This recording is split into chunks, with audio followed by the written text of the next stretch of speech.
পনির এটা অনেকেই চিনে থাকে। এটা সাধারণত দুধ দিয়ে বানায়। যারা চিনে তারা তো জানেই।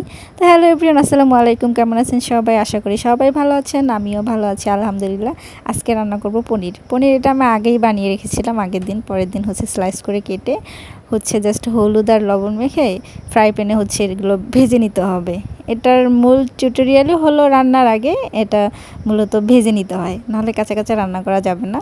তো আমি এগুলো ভেজে নিয়েছি। এখানে কিছু মশলা রেডি করে নিলাম, যেমন লবণ, মরিচ, হলুদের গুঁড়া, এগুলোই, রসুন, আদা বাটা, এগুলোই। তো এই যে আমি এরকম করে ভেজে নিয়েছি। সুন্দর হয়েছে না? একদম ব্রাউন ব্রাউন করে ভেজে নিতে হবে। তারপর আমি কিছু স্লাইস করে আলু কেটে নিয়েছি, দিলে ভালো লাগবে। শুধু শুধু পনির রান্না করলে কিন্তু ভালো লাগবে না। তো এই জন্য আমি আলুও কেটে নিয়েছি। আলুগুলো একটু ব্রাউন ব্রাউন করে ভেজে নিলাম। সব কিছুই ব্রাউন করে ভেজে নিতে হবে। তারপরে একটা কড়াইতে আমি চুলাতে রান্না করতেছি, ঠিক আছে? চুলাতে যেভাবে সাধারণত আমরা তরকারি রান্না করে থাকি সেভাবে আমি ব্রাউন করে পেঁয়াজটা ভেজে নিলাম। তারপরে আমার মিক্স করা মশলাগুলো দিয়ে দিলাম, আদা বাটা, রসুন বাটা, এগুলোই।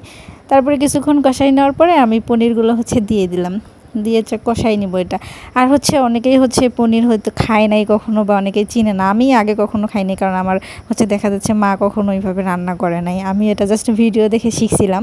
আমাদের যারা হিন্দু ধর্মে মূলত, ওরা দেখি পনির বেশি খায় আর কি। আমাদের মধ্যে আমি ওরকম দেখি না যে পনির অত বেশি খায়। তো কেমন হয়েছে আমার রান্নাটা সবাই কিন্তু জানাবেন। এই পর্যায়ে কিন্তু আমার রান্না শেষ। তো টাটা, বাই বাই, ভালো থাকবেন সবাই, আল্লাহ হাফেজ।